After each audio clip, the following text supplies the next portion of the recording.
don't bang into wood. Absolutely nothing. Your body will automatically gravitate bang. When it is time for the fire, you might have to reach into the flames and relight the sage. And at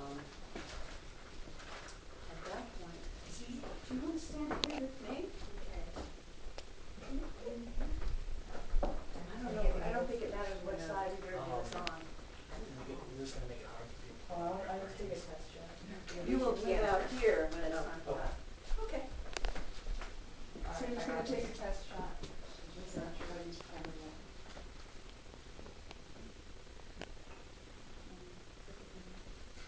Alright, I got it. I figured it out. Alright, very nice. Here, take another test shot.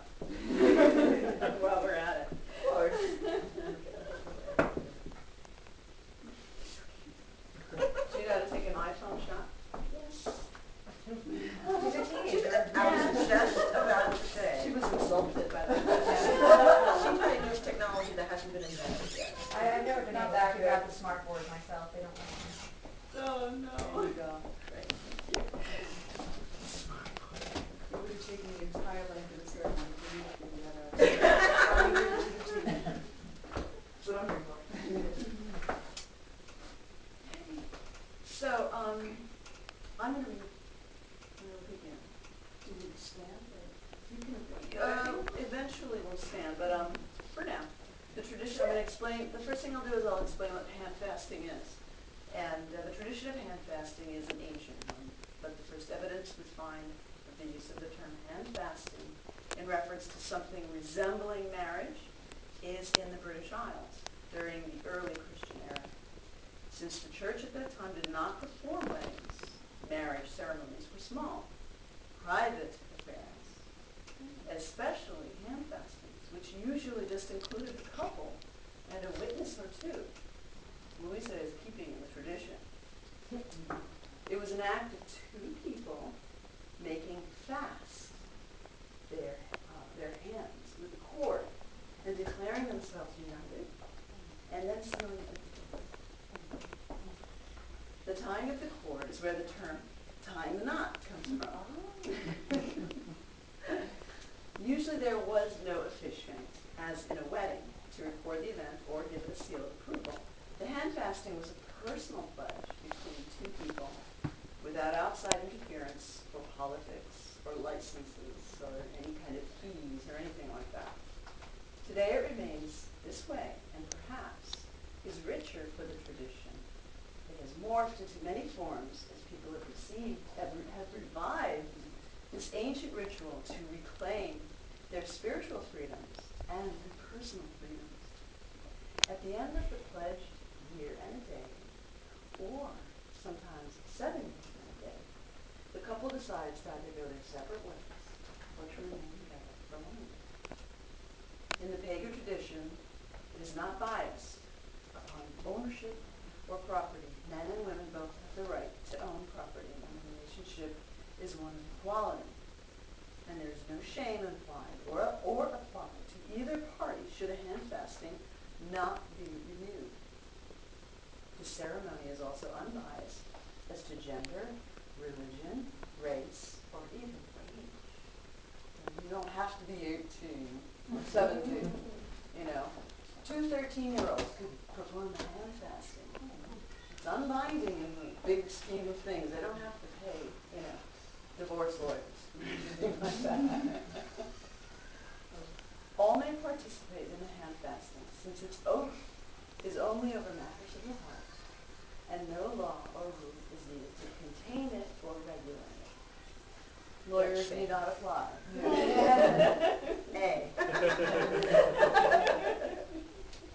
Eddie. One can easily say may be the ultimate oath of truth and love, maintaining each person's individuality and identity without requiring a lawfully binding pledge by both to become lost in the other for all time, emotionally, physically, and fiscally, no matter what happens. Therefore, a hand fasting is possibly the truest expression of genuine love. Today we will witness the hand fasting of Luisa. Okay?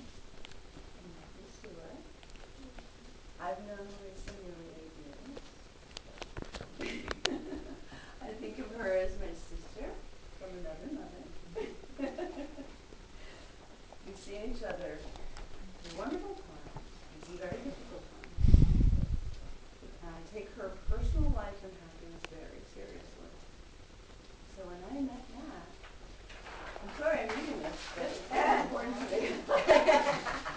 When I met Matt, I was more than just relieved. I was ecstatic. In Matt, I saw a very sweet, playful, and caring young man who revealed his soft, squishy center when he got down on the floor and played with my dogs and let Luisa fall asleep in his lap. It was one of the sweetest things I've ever seen. So, when Luisa asked me to perform her and Matt's handfasting, I was deeply moved and honored, and then very excited, and violently terrified, because this would be my first time to perform a handfasting. As a Christian turned pagan, the sacred rites of passage are now part of my realm of spiritual work and service. As an ordained minister, I have a duty to serve those who come to me seeking spiritual guidance or fulfillment of a rite of passage. But today, rather than dutiful, I'm overjoyed that my first experience in this will be to serve my sister Luisa and my brother Matt. Let the handfasting begins. First thing that I will do, and we will actually do this together, is we will cast the sacred space with sacred items.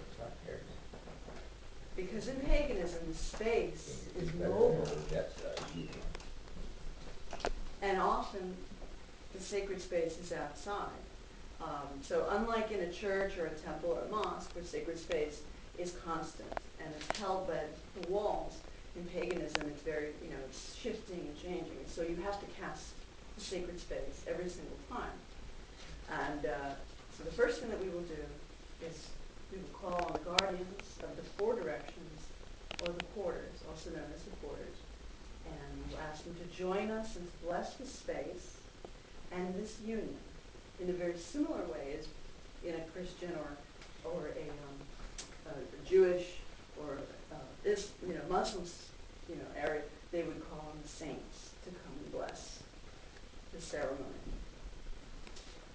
So we will begin. Now let me give you folks sacred items.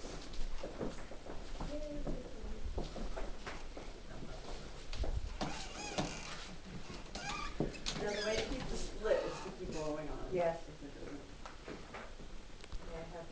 I have some actually. We're actually growing our own.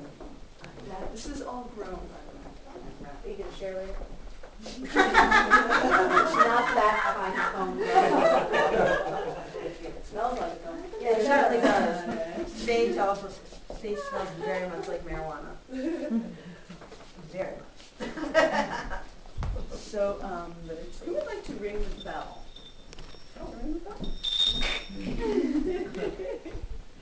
So, it doesn't indicate here when to ring the bell, but as I speak to the directions, and when I am done, as they do their part, then you can ring the bell. So, first we will face the east, and we will call on the quarters and the guardians of the east.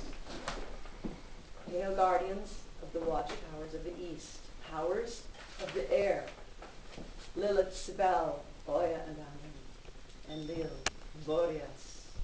We invoke you and call you, golden eagle of the dawn, star seeker, whirlwind, rising sun, come.